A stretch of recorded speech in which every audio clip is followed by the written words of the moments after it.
দুর্গাপুজো মানেই আমরা মনে করি শরৎকালে দুর্গাপুজোকে, অর্থাৎ যেটা অকালে হয়েছিল অকাল বোধনের সময়।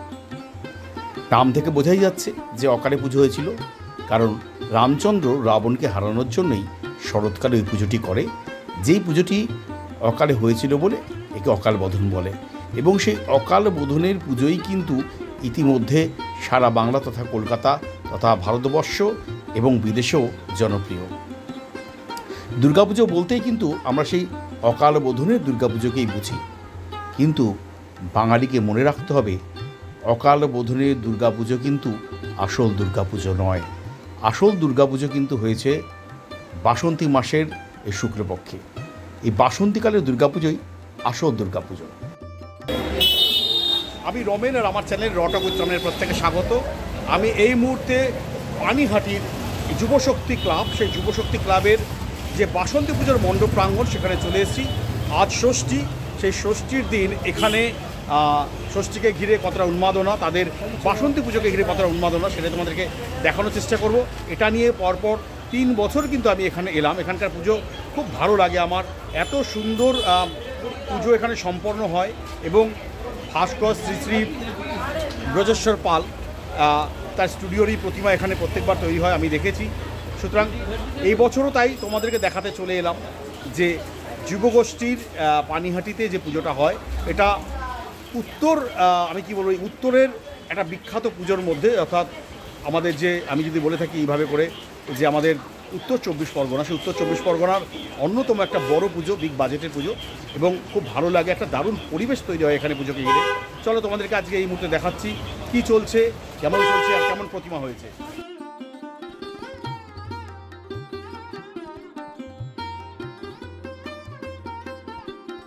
এবার আসি এই বাসন্তিকা বা এই বসন্তকালে যে দুর্গাপুজো হয়, অর্থাৎ বাসন্তী পুজোর কিছু কথা। এবং পুরাণে শোনা যায় যে রাজা সুরথী নাকি প্রথম যিনি দুর্গাপুজো করেছিলেন, অর্থাৎ বসন্তকালে এই দুর্গাপুজো হয়েছিল বলে একে বাসন্তী পুজো বলে। আর এটাই বাঙালির আসল দুর্গাপুজো, যদিও এই দুর্গাপুজো মুষ্টিমেয় কয়েকটি জায়গায় এবং কিছু বাড়িতে দেখা যায় বর্তমানে। রাজা সুরথ তিনি কখনো কোনো যুদ্ধে হারেননি, কিন্তু একবার হলো ভাগ্যক্রমে তিনি তার প্রতিবেশী রাজ্যের সাথে যুদ্ধে হেরে যান, এবং যুদ্ধে হেরে যাওয়ার ফলে তিনি মন খারাপ করে তিনি চলে যান এক ঋষির আশ্রমে। সেখানে তিনি মন খারাপ করে বসেছিলেন, এবং তিনি সে সময় ঋষির আদেশে তিনি মহামায়ার বর্ণনা শুনে, মহামায়ার কথা শুনে তিনি দুর্গাপুজো চালু করেন। অর্থাৎ তিনি স্বপ্নাদেশে এই দুর্গাপুজোর কথা শোনেন এবং ঋষির আদেশে এই দুর্গাপুজো পালন হয়।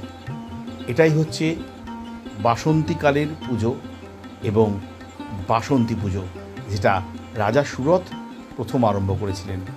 কারণ রাজা সুরথ যখন রাজা ছিলেন এবং যখন হেরে যান, তখন দেখেন তার সভাসদরা, তার নিকট যারা মানুষজন রয়েছে, তারা প্রত্যেকে তাকে ছেড়ে চলে গেছিল।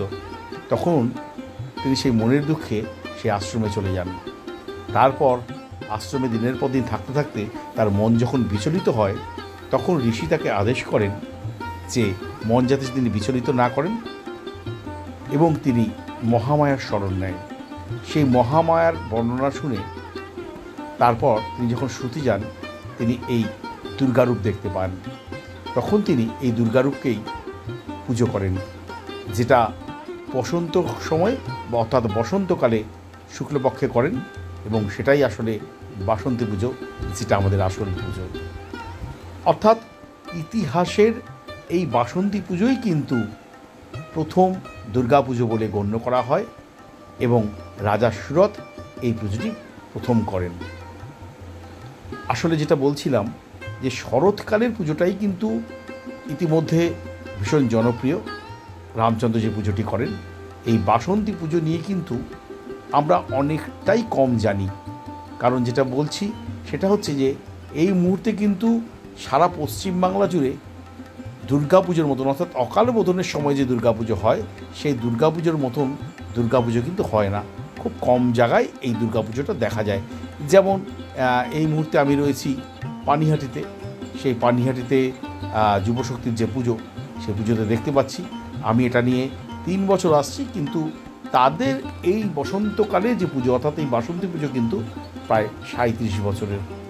এবং কিছু বাড়িতে বাসন্তী পুজো হয়, অর্থাৎ সব মিলিয়ে সেই পরিসরে কিন্তু এই দুর্গা মায়ের পুজো হয় না, যেটা অকাল বোধনের সময় আমরা বিভিন্ন প্যান্ডেলে ভিড় হতে দেখি, আলোকসজ্জা দেখি, মেলা বসছে, সব মিলিয়ে একেবারে সপ্তমী, অষ্টমী, নবমী, দশমী, হ্যাঁ, এবং প্রচুর বিজ্ঞাপন।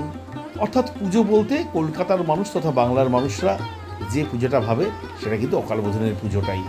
সুতরাং বাসন্তী পুজো কিন্তু সেই অর্থে খুব একটা বিশেষ জায়গায় দেখা যায় না।